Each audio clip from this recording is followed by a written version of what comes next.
On a frigid January day in 2025, Donald J. Trump was sworn in as the 47th President of the United States. This was no ordinary inauguration. It was a triumphant return for a man who many believed would never see the inside of the Oval Office again.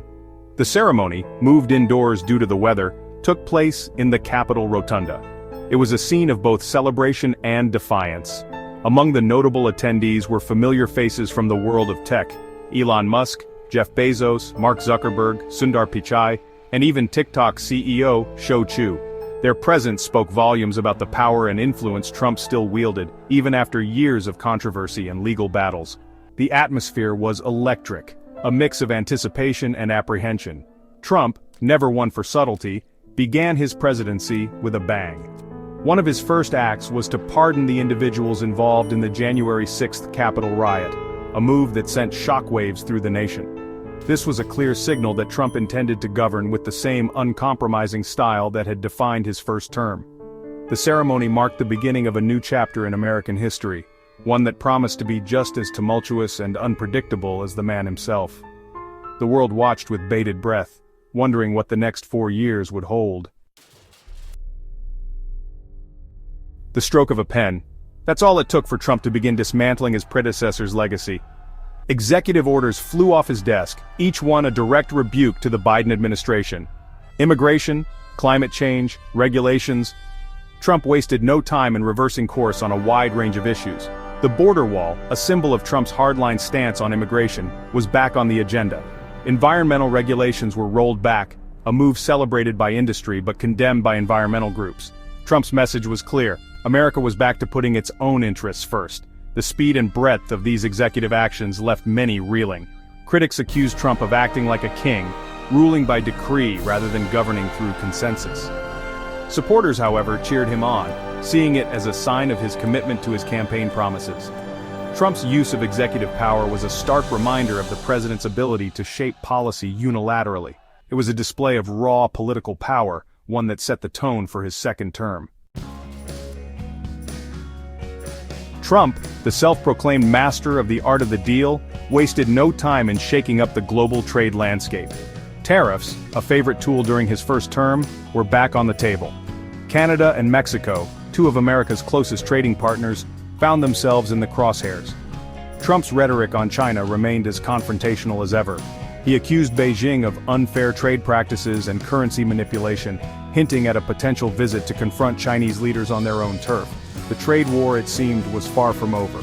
The business community, while initially supportive of Trump's tough stance on trade, began to express concerns about the long-term economic consequences of his policies. Uncertainty and volatility became the new normal in the global marketplace. Trump's approach to trade was a reflection of his America First worldview. He saw trade not as a mutually beneficial endeavor but as a zero-sum game, where one country's gain was another's loss. Trump understood the power of symbolism. He knew that even small gestures could carry significant weight, especially in the world of politics. One of his first acts upon returning to the Oval Office was to replace a portrait of Franklin Delano Roosevelt with one of George Washington. The message was clear. Trump saw himself as a president in the mold of Washington, a strong leader who would restore America to its former glory. The Roosevelt portrait, a reminder of the New Deal era and the expansion of government, was relegated to storage. This was just one of many symbolic moves made by Trump during his first days back in office. He reinstated the Mexico City policy, which restricted funding to foreign NGOs that perform or promote abortions. He also moved to withdraw the United States from the World Health Organization, accusing it of being too close to China. These actions, while largely symbolic, spoke volumes about Trump's priorities and his vision for America's role in the world. He was determined to undo what he saw as the excesses of the Obama and Biden years and to reassert American dominance on the global stage. Section 5. Expanding the empire territorial ambitions and the quest for dominance. Trump's ambitions extended beyond America's borders. He had long been fascinated by the idea of expanding U.S. territory, and his second term saw a resurgence of this interest. Greenland, the world's largest island, became a target of his attention. Trump had previously expressed interest in purchasing Greenland from Denmark, a proposal that was met with amusement and bewilderment by Danish officials. However, his renewed interest suggested that he was serious about acquiring the island, which holds strategic importance due to its location in the Arctic. The Panama Canal, a vital waterway connecting the Atlantic and Pacific Oceans, was another target of Trump's territorial ambitions.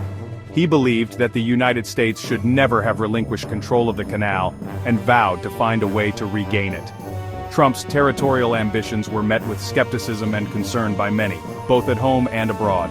Critics accused him of harboring imperialistic fantasies and warned that his actions could destabilize the international order. Section 6. To Mars and Beyond. The space race reignited. Trump had always been captivated by the idea of space exploration. He saw it as a symbol of American ingenuity and ambition. During his second term, he made it clear that he intended to make America the dominant force in space once again. One of his most ambitious goals was to send American astronauts to Mars, a feat that had eluded previous presidents. Trump believed that America had fallen behind in the space race and was determined to catch up and surpass its rivals. Elon Musk, the billionaire entrepreneur behind SpaceX, emerged as a key ally in Trump's quest to conquer space. Musk's company had already made significant strides in developing reusable rockets and spacecraft, and Trump saw him as a visionary who could help make his spacefaring dreams a reality. Trump's renewed focus on space exploration was met with a mix of excitement and trepidation. Some hailed it as a bold vision for the future, while others questioned the cost and feasibility of such ambitious undertakings. Section 7. A Nation Divided, Trump's Rhetoric, and the Deepening Political Divide.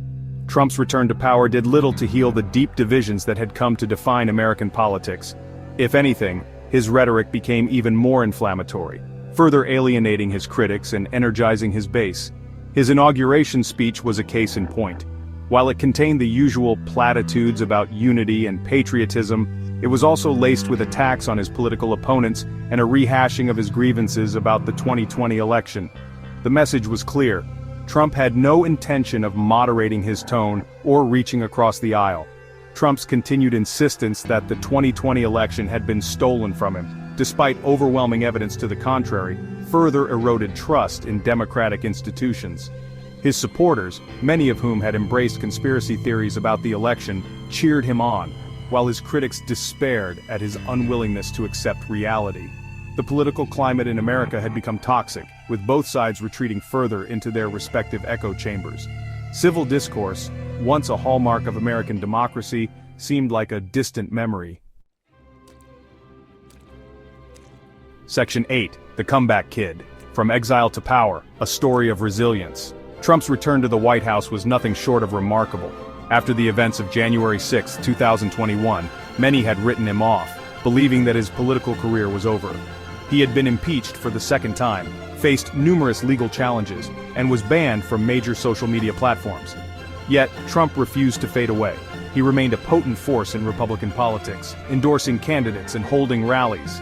He used his legal troubles to paint himself as a victim of a politically motivated witch hunt, a narrative that resonated with his supporters. A key turning point in Trump's comeback was an assassination attempt at a rally in July 2024. While Trump escaped unharmed, the incident galvanized his supporters and allowed him to portray himself as a martyr. The message was clear. They were trying to silence him because he was a threat to the establishment. Trump's journey back to power was a testament to his resilience, his ability to connect with a segment of the American electorate, and the deep divisions within American society. He had tapped into a vein of anger and resentment that many had underestimated, and he had ridden that wave all the way back to the White House. Section 9. The Future of America. What Lies Ahead in Trump's Second Term. Trump's second term began as dramatically as his first, with bold moves and a clear agenda to reshape America in his image. His administration, stacked with loyalists, seemed poised to pursue an aggressive agenda on both the domestic and international fronts. However, the challenges facing Trump were immense. The country was more divided than ever, the economy was still recovering from the pandemic, and America's standing in the world had been damaged by Trump's first term. It remained to be seen whether Trump could unite the country, address its most pressing problems, and restore America's global leadership. One thing was certain, Trump's second term promised to be anything but boring. The world watched with a mixture of fascination and trepidation, wondering what the next 4 years would hold for America and for the world. Would Trump be a force for stability or chaos? Only time would tell.